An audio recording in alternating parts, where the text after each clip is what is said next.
आपके धन को शेयर मार्केट से कई गुना बढ़ाने के लिए हमारे वीडियो देखें और चैनल को सब्सक्राइब करें, वीडियो को लाइक करें और अपने दोस्तों और रिश्तेदारों के साथ शेयर करें। नए वीडियो के नोटिफिकेशन के लिए बेल आइकन ज़रूर दबाएं।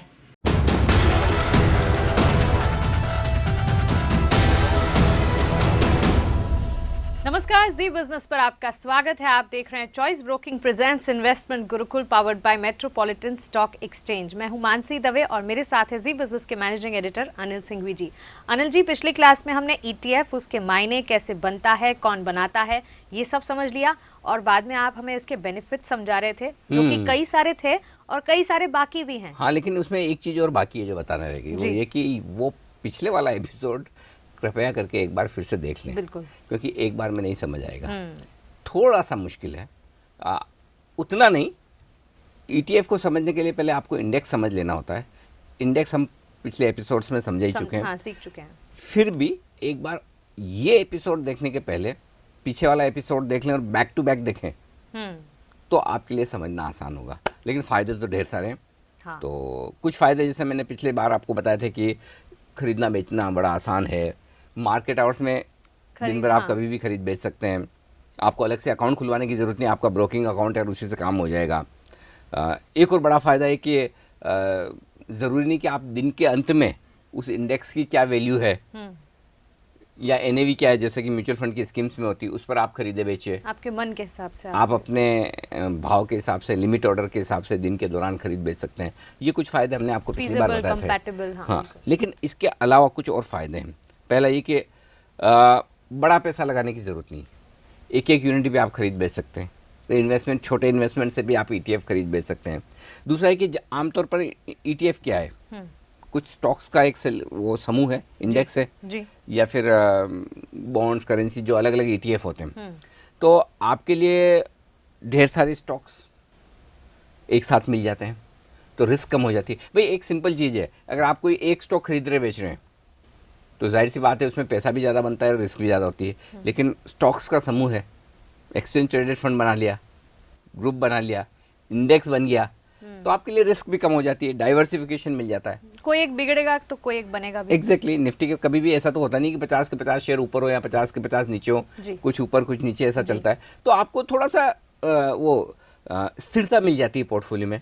ये एक बड़ा फ़ायदा है। दूसरी चीज़ एक और है कि ईटीएफ में एक बड़ा फ़ायदा है और वो है खर्चे का। खर्चे का फ़ायदा है म्यूचुअल फंड से जब आप कंपेयर करते हैं, क्योंकि म्यूचुअल फंड्स में आपको फंड मैनेजर्स को फीस देनी होगी, म्यूचुअल फंड्स की स्कीम पर एक्सपेंस रेशियो लगते हैं, करेक्ट, वो सारी चीज़ें होती है। ईटीएफ में आमतौर पर वो खर्चे बहुत कम होते हैं। एक बार ईटीएफ आया, इशू आया, वो शेयर हो गए, उसके साथ में इशू हो गए सबको यूनिट्स, फिर तो खरीदना बेचना, खरीदते बेचते रहिए। डेली बेसिस पर फंड मैनेजर को कुछ करना नहीं है। हाँ, फिर क्योंकि इसकी यूनिट्स कम ज़्यादा होती नहीं ना, उनकी कोई भूमिका नहीं है। बस वही, जब भूमिका नहीं है तो पैसे किस बात के लोगे आप? बिल्कुल, है ना। जी। तो अपने आप खर्चे कम हो गए। तो इन्वेस्टर के लिए एक बड़ा बेनिफिट है कि खर्चे कम हो जाता है। अच्छा, एक और चीज़ है, जो थोड़े स्मार्ट इन्वेस्टर होते हैं ना, ट्रेडर्स, आपको याद है पिछली बार गुरु ज्ञान में मैंने क्या कहा था? यस। ये एक कॉम्बिनेशन है ट्रेडर और इन्वेस्टर्स के बीच का। इन्वेस्टर्स में ट्रेडिंग कर सकते हैं और ट्रेडर्स में इन्वेस्टर बन सकते हैं। ऑलराउंडर। तो वो ऑलराउंडर वाला जो मामला है ना, इसमें एक फ़ायदा उठा सकते हैं जो ऑलराउंडर्स है, उसको कहते हैं आर्बिट्राज का फ़ायदा। Okay, arbitrage. आर्बिट्राज क्या होता है? आर्बिट्राज सिंपल है कि ये मेरा एक आईफोन है, आज मुझे मुंबई में समझिए 70,000 में मिल रहा है जी, और दिल्ली में 80,000 में बिक रहा है। फॉर एग्जाम्पल, मैं मुंबई से 70 में खरीद के दिल्ली में 80 में बेच के 10,000 रुपये कमा सकता हूँ क्या? अच्छा, तो बीच का जो बेनिफिट है, एक ही चीज के दो जगह अलग अलग दाम। बीच की मलाई गुजराती लोग बहुत आसानी से समझ लेते हैं और मारवाड़ी लोग उसे बहुत आसानी से समझा पाते हैं। तो ये जो बीच की मलाई, इसको आर्बिट्राज तो फिर ये कॉम्बिनेशन भी बहुत अच्छा है। हाँ, ये कॉम्बिनेशन बहुत अच्छा है। तो ये बीच की जो मलाई, इसको कहते हैं आर्बिट्राज। ठीक है। कैसे? जो भी ईटीएफ है ना, वो उस ईटीएफ की जो एक्चुअल प्राइस है उसके आसपास ट्रेड करेगा। एग्जैक्ट उस प्राइस पर ट्रेड नहीं करेगा, उससे थोड़ा ऊपर थोड़ा नीचे कुछ भी हो सकता है। ठीक है। कैसे? जैसे समझिए निफ्टी का ईटीएफ है, निफ्टी चल रहा है आपका से 11,600, तो हो सकता है ETF पे कोई बायर 11,550 पे हो, या कोई सेलर 11,700 पे हो, या किसी को बेचने की जल्दी है, ज़रूरत है, तो वो थोड़ा नीचे भी बेच सकता है। तो कहने का मतलब है कि अभी आप एक्सचेंज पे देखेंगे तो निफ्टी का भाव चल रहा है 11,600। हो सकता है ETF में आपको थोड़ा नीचे में मिल जाए, 11,550 में मिल जाए, तो आपके लिए बेनिफिट है। कैसे? वहाँ खरीदें और यहाँ बेचें। बेचेंगे कहाँ? एक्सचेंज फ्यूचर्स में। फ्यूचर्स में, हाँ। निफ्टी फ्यूचर ट्रेड हो रहे हैं। यस। इधर आपने ETF की यूनिट्स खरीदी, इन्वेस्टमेंट हो गया, सामने उधर बेच दिया। या कभी ऐसा हो सकता है कि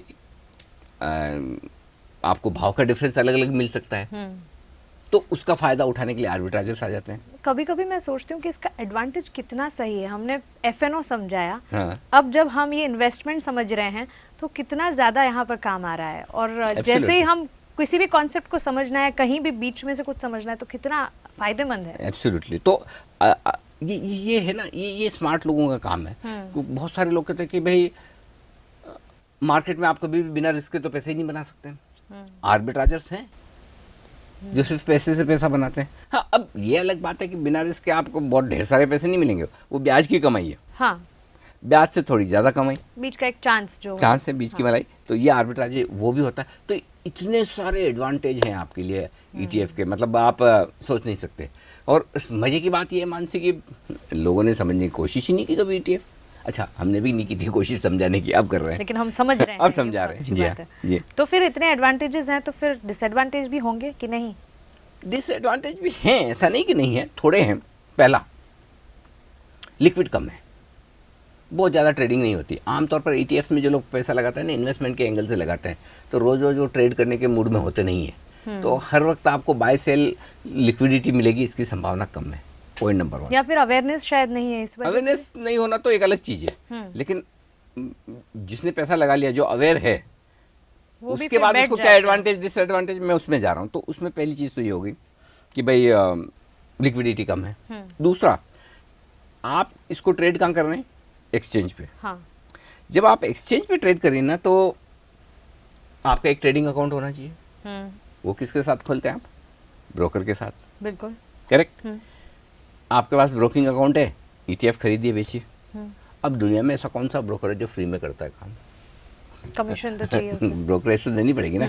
जहाँ आप म्यूचुअल फंड में आप कमीशन देते हैं, एंट्री एग्जिट लोड हो सकता है या जो भी है, एक्सपेंस रेशियो आपको डेबिट होता है, उसी तरह से यहाँ पे भी है, ब्रोकरेज तो देनी पड़ सकती है। अब आपको पता नहीं कि ब्रोकर आपकी ब्रोकरेज कम ले रहा है, ज़्यादा ले रहा है, तो वो एक आपके लिए नुकसान वाली बात हो सकती है।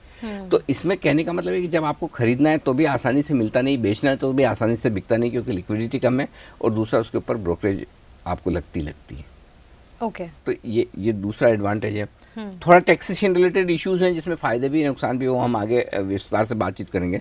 लेकिन एक और जो इम्पोर्टेंट चीज़ है वो है कि कभी भी ETF का दाम वो नहीं चलता जो एक्चुअल होना चाहिए। हाँ, ऊपर नहीं, थोड़ा ऊपर या थोड़ा नीचे। अब आपका नसीब है कि जब आपको खरीदना है तब नीचे मिला, और जब बेचना है तब ऊपर बिका, तब तो ठीक, वरना नुकसान है। नहीं तो वो नुकसान भी हो सकता है। तो इसमें फ़ायदा भी हो सकता है, नुकसान भी हो सकता है। कई बार प्राइसेस आपकी फेवरेबल नहीं मिलती। तो चंद डिसएडवांटेज है, हाँ, लेकिन एडवांटेज काफ़ी सारे हैं। एडवांटेज ज़्यादा है, डिसएडवांटेज कम है। अच्छा, और तो एक, हाँ, इसमें फिर अभी ट्रेड कैसे करना है वो आप समझे? सिंपल, जैसे आप नॉर्मल शेयर खरीदते बेचते हैं वैसे ही। या तो अगर आप ब्रोकर को फ़ोन करके ट्रेड करते हैं तो ब्रोकर को बोलिए, फ़ोन करिए कि भाई मुझे ट्रेड करना है, मुझे ये वाला ETF खरीदना है या बेचना है, वो आपके लिए खरीद बेच देगा। या फिर अगर आप ऑनलाइन ट्रेड करते हैं, आप जिस ब्रोकर के पास आपका अकाउंट है, अपना अकाउंट खोलिए, साइट पे जाइए, आपको जो ETF खरीदना बेचना है वो सेलेक्ट कीजिए, कर लेंगे। नॉर्मल शेयर खरीदने बेचने की तरह ही है। अच्छा, तो ये वाला आपने बोला, वही तो सवाल है, कितने हैं टाइप्स ऑफ ETF, क्या हैं? अब बहुत सारे हैं, ढेर सारे हैं, अलग अलग तरीके के हैं, अलग अलग एसेट्स के होते हैं। एक छोटा सा ब्रेक ले लूं, उसके बाद टाइप्स ऑफ ETF कर लें। जरूर। चलिए, तो टाइप्स ऑफ ETF हम समझ रहे हैं और टैक्स इम्प्लीकेशंस क्या हैं वो भी हमें जानना है, लेकिन फिलहाल रुक रहे हैं एक छोटे से ब्रेक के लिए। आप बने रहें हमारे साथ।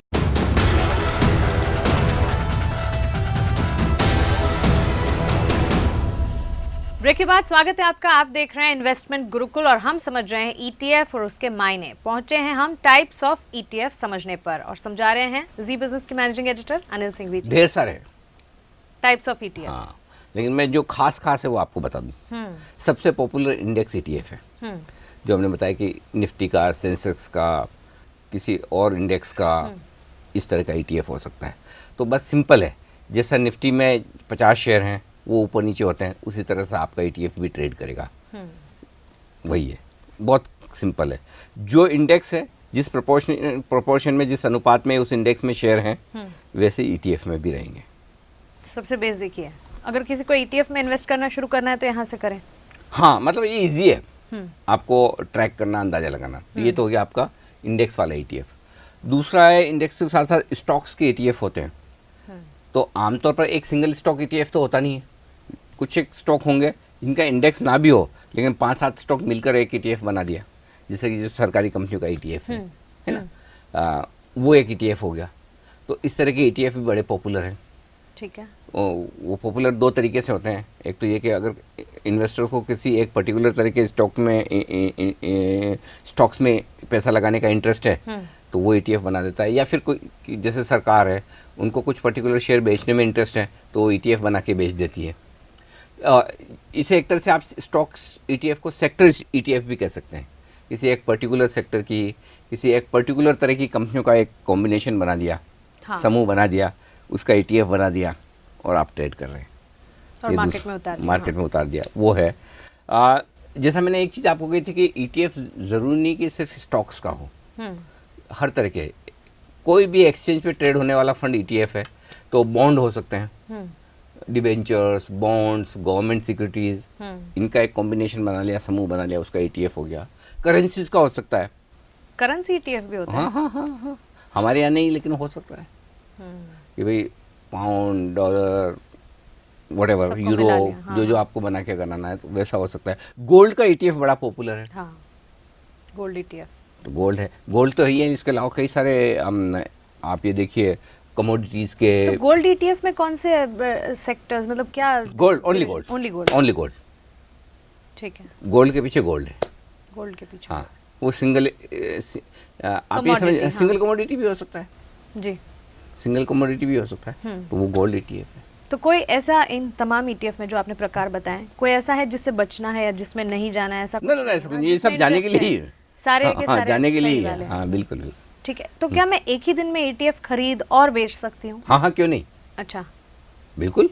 और करना चाहिए ऐसा, मतलब मैं वही कहा ना, पिछले बार आपको गुरु ज्ञान दिया था, ऑलराउंडर। अगर आपको ऑलराउंडर बनने का मौका मिल रहा है, करना चाहें तो कर ले भाई। बेसिकली ईटीएफ क्या है, आप एक्सचेंज पे ट्रेड कर रहे हैं दूसरे स्टॉक्स की तरह, तो सेम डे आप खरीद भी सकते हैं, बेच भी सकते हैं, और नेट आपकी पोजीशन हो जाएगी। वो आप कर सकते हैं, पॉसिबल है, कोई दिक्कत नहीं। अच्छा, एक ही दिन में कर भी सकते हैं। हालांकि लिक्विडिटी कम होती है और लोग ट्रेडिंग के हिसाब से करते नहीं है। कोई बड़ा मूव आ जाए किसी दिन तो एक अलग बात है, तो चाहें तो कर सकते हैं, कोई दिक्कत नहीं। सेम डे आप ईटीएफ खरीद भी सकते हैं, बेच भी सकते हैं। ठीक है, लेकिन अनिल जी, देश और दुनिया में ईटीएफ इतना पॉपुलर क्यों है? इसके पीछे की वजह क्या है? इसके लिए पीछे की वजह है कि देखिए, आप म्यूचुअल फंड में पैसा लगाते हैं, क्यों लगाते हैं? क्योंकि आपको एक प्रोफेशनल फंड मैनेजर पैसा लगाए और एक अच्छा डाइवर्सिफाइड पोर्टफोलियो आपको मिले। ठीक है, अभी हो क्या रहा है, हमारे यहाँ तो फिर भी ठीक है कि ढेर सारे फंड मैनेजर ऐसे हैं जो अच्छा पैसा रिटर्न कमा के देते हैं आपको डाइवर्सिफाइड म्यूचुअल फंड में। लेकिन डेवलप कंट्री जैसा अमेरिका है, वहाँ पर म्यूचुअल फंड मैनेजर्स के लिए बहुत मुश्किल है कि वो डाउ को या नैस्डैक को या S&P का जो इंडेक्स है उससे बढ़िया परफॉर्मेंस दे, बहुत मुश्किल है। बेंचमार्क इंडेक्स जो होता है ना, उससे बढ़िया परफॉर्मेंस देना इतना आसान काम नहीं है। अब मैं इन्वेस्टर हूँ, मुझे म्यूचुअल फंड में पैसा लगाना है, तो मेरे पास 2 ऑप्शन है। एक तो डाइवर्सिफाइड म्यूचुअल फंड में पैसा लगाऊं, जहां मैं उम्मीद करता हूं कि फंड मैनेजर मुझे ज़्यादा अच्छी कमाई करके देगा, वहाँ फीस भी वो चार्ज करता है। दूसरी तरफ मैं इंडेक्स फंड में पैसा लगा लूँ, जहाँ पर मुझे फीस नहीं के बराबर देनी है। फंड मैनेजर कितना अच्छा है ख़राब, उस पर सोचने की ज़रूरत नहीं, क्योंकि वो पैसिव फंड है, सीधा सीधा उसी इंडेक्स में पैसा लगाता है। तो जब इंडेक्स के फंड की परफॉर्मेंस बेहतर आती है, तो इन्वेस्टर क्या सोचता है, अरे छोड़ो, अपने इंडेक्स वाले फंड में ही पैसा लगा देते हैं, जिसको ईटीएफ कहते हैं आम बोलचाल की भाषा में। तो ईटीएफ में पैसा लगा देते हैं। अब ईटीएफ में पैसा लगाया तो फंड मैनेजर क्या करेगा, जितना पैसा आया उससे वही इंडेक्स खरीदना है, उसी प्रोपोर्शन में सारे शेयर खरीदने हैं। तो उनके दाम बढ़ेंगे, उनके दाम बढ़ेंगे तो मेरा और कॉन्फिडेंस बढ़ेगा, इसी फंड में पैसा लगाना है और मैं उसमें लगाऊंगा और ETF में पैसा आएगा और एक्सचेंज ट्रेडेड फंड वही इंडेक्स खरीदेंगे, इसलिए ETF बड़े पॉपुलर हो रहे हैं। यही लॉजिक है इसके, ये लॉजिक है। ETF फंड में पैसा ज़्यादा आ रहा है क्योंकि परफॉर्मेंस अच्छी है। देखिए मार्केट में सिंपल है, जहाँ परफॉर्मेंस है वहाँ पैसा है, सिंपल। ठीक है, लेकिन फिर टैक्स ट्रीटमेंट भी होती होगी? हाँ बिल्कुल है। क्या अलग अलग असेट्स के लिए अलग अलग टैक्स ट्रीटमेंट? हाँ देखिए, पहले इक्विटी की बात करते हैं। देखिए जो इक्विटी से रिलेटेड एक्सचेंज ट्रेडेड फंड है उनमें टैक्स ट्रीटमेंट कैसा है? देखिए ये स्टॉक की तरह लिस्टेड है, राइट? तो जब आप स्टॉक खरीदते बेचते हैं एक्सचेंज पे तो आपको टर्नओवर टैक्स वगैरह सारे ये देने होते हैं, इसमें भी लगेंगे, STT वगैरह लगेगा, खरीदने बेचने में जो भी STT की रेट्स हैं वो लगती है। टैक्स कितना लगेगा? वही है सिंपल जो स्टॉक्स में लगता है। शॉर्ट टर्म आपका 15% है, 1 साल से कम में। 1 साल से ज़्यादा आपने ETF रखा तो आपको बेनिफिट मिल जाएगा। 1 लाख रुपए तक का तो टैक्स फ्री है। अच्छा, करेक्ट। 1 लाख के ऊपर का है तो उस पर आपको long term capital gain tax लग जाएगा। मतलब ये टैक्स एफिशिएंट भी है? टैक्स एफिशिएंट सेम है जो इक्विटी में है, बेसिकली इक्विटी में जो है वैसा ही है कि चूंकि इसको फंड मानते हैं तो फर्क इतना ही कि अगर आप सीधा शेयर खरीदते बेचते हैं तो शॉर्ट टर्म में आपको टैक्स सेम आपको 15% इसमें जो लग रहा है वो म्यूचुअल फंड की तरह लग रहा है कि 1 साल के भीतर अगर आप ETF खरीदते बेचते हैं 15% टैक्स दे दीजिए। ठीक है, तो ये टैक्स ट्रीटमेंट इक्विटी के लिए है। बाकी सब एसेट क्लास, बाकी सब एसेट क्लास के लिए ऑलमोस्ट वही टैक्स ट्रीटमेंट है जो लगता है। जैसे फर्ज करें गोल्ड ETF है तो गोल्ड ETF के केस में अगर हाँ यहाँ पे पीरियड लॉन्ग टर्म का 3 साल हो जाता है।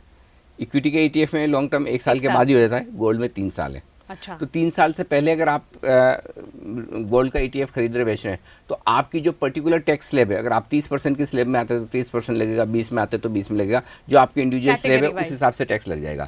3 साल से ज़्यादा आपने रख के गोल्ड ETF बेचा तो आप 2 तरीके से ले सकते हैं। इंडेक्स का बेनिफिट, इंडेक्सेशन का बेनिफिट ले सकते हैं और इंडेक्सेशन का बेनिफिट ना भी लें। इंडेक्सेशन का बेनिफिट ना लें तो सीधा सीधा आप 10% टैक्स भर दीजिए जो गेन हुआ उस पर। इंडेक्सेशन का बेनिफिट लेंगे तो बेनिफिट निकालने के बाद 20% टैक्स भर दीजिए। तो सिंपल है, वही रूल वही है, रूल सेम ही है, सेम, ऑलमोस्ट सेम।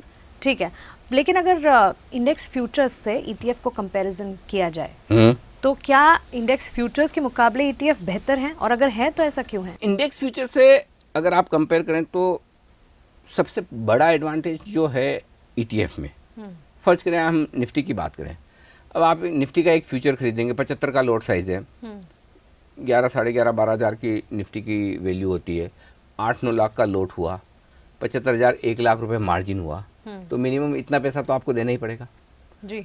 उससे कम है तो आप इंडेक्स फ्यूचर्स ले ही नहीं पाएंगे। हाँ। यहाँ पर आप छोटे से छोटे अमाउंट से शुरू कर सकते हैं।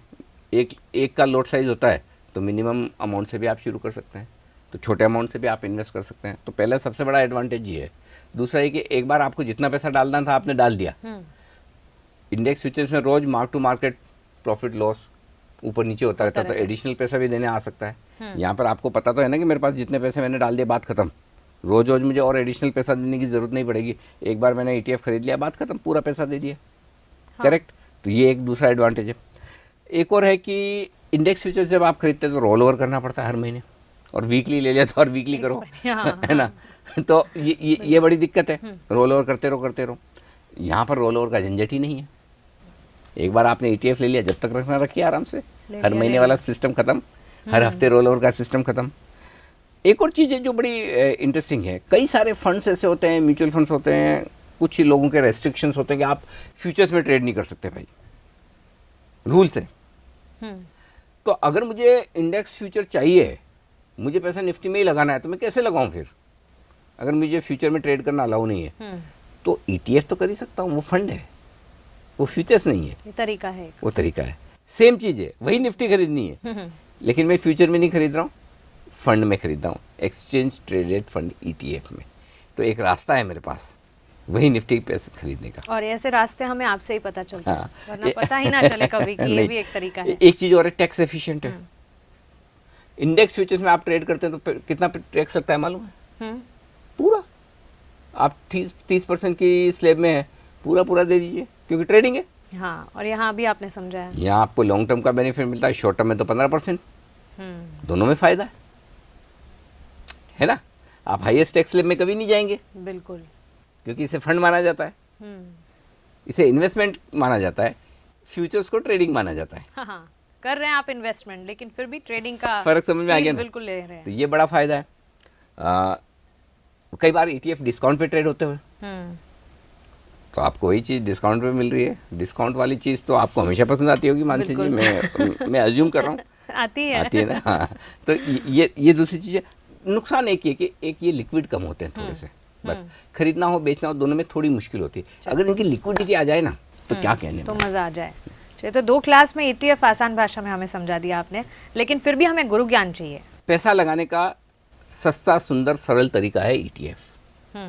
अगर आपको किसी पे भरोसा नहीं है, किसी फंड मैनेजर पर, किसी एक्सपर्ट पर, लेकिन सेंसेक्स निफ्टी किसी इंडेक्स पे भरोसा है हाँ। कि भाई हाँ इन्होंने 30-40 साल में मुझे बताया कि पैसे कैसे बनते हैं, तो आप सिंपल ETF खरीद के बैठ जाइए शांति से। बिल्कुल ईजी है, ब्रोकिंग अकाउंट के साथ हो जाता है, ठीक है।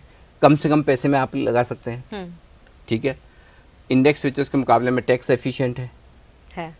खरीदना बेचना हो सकता है, इंट्राडे मूवमेंट का फ़ायदा भी उठा सकते हैं और लॉन्ग टर्म का भी। बेनिफिट्स ढेर सारे बेनिफिट है। तो इन सब को देखते हुए आपके लिए एक ना एक ETF तो होना ही चाहिए, ताकि आप इस कॉन्सेप्ट को समझे भी और इसका फ़ायदा उठा भी पाएँ।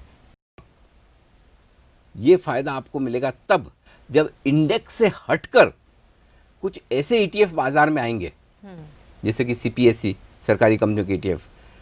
कॉन्सेप्ट पता है तो आप वहाँ फ़ायदा उठा पाएंगे। तो इस कॉन्सेप्ट को सीखने के लिए एक बार ETF में पैसा ज़रूर लगाइए, और तब जब कोई नया ETF मार्केट में उतरे और वो डिस्काउंट आपको दे रहा हो तो फिर लगा ही लीजिए, और बड़ा अट्रैक्टिव इन्वेस्टमेंट हो, तो आप तैयार हो जाएंगे। तो पहले सीधा मैच खेलने के लिए उतर मत जाइए ग्राउंड स्टेडियम में, नेट प्रैक्टिस कीजिए। बिल्कुल। तो नेट प्रैक्टिस करने का सही तरीका ये ETF में पैसा लगाकर पहले समझ लीजिए कॉन्सेप्ट कैसे काम करता है, और उसके बाद जब ETF आए मौका छोड़ना नहीं है। तो किसी एक ETF में एंटर तो करना ही बिल्कुल। है। चलिए, इसी गुरु ज्ञान के साथ हमें दीजिए इजाजत, लेकिन आप बने रहें हमारे साथ। नमस्कार।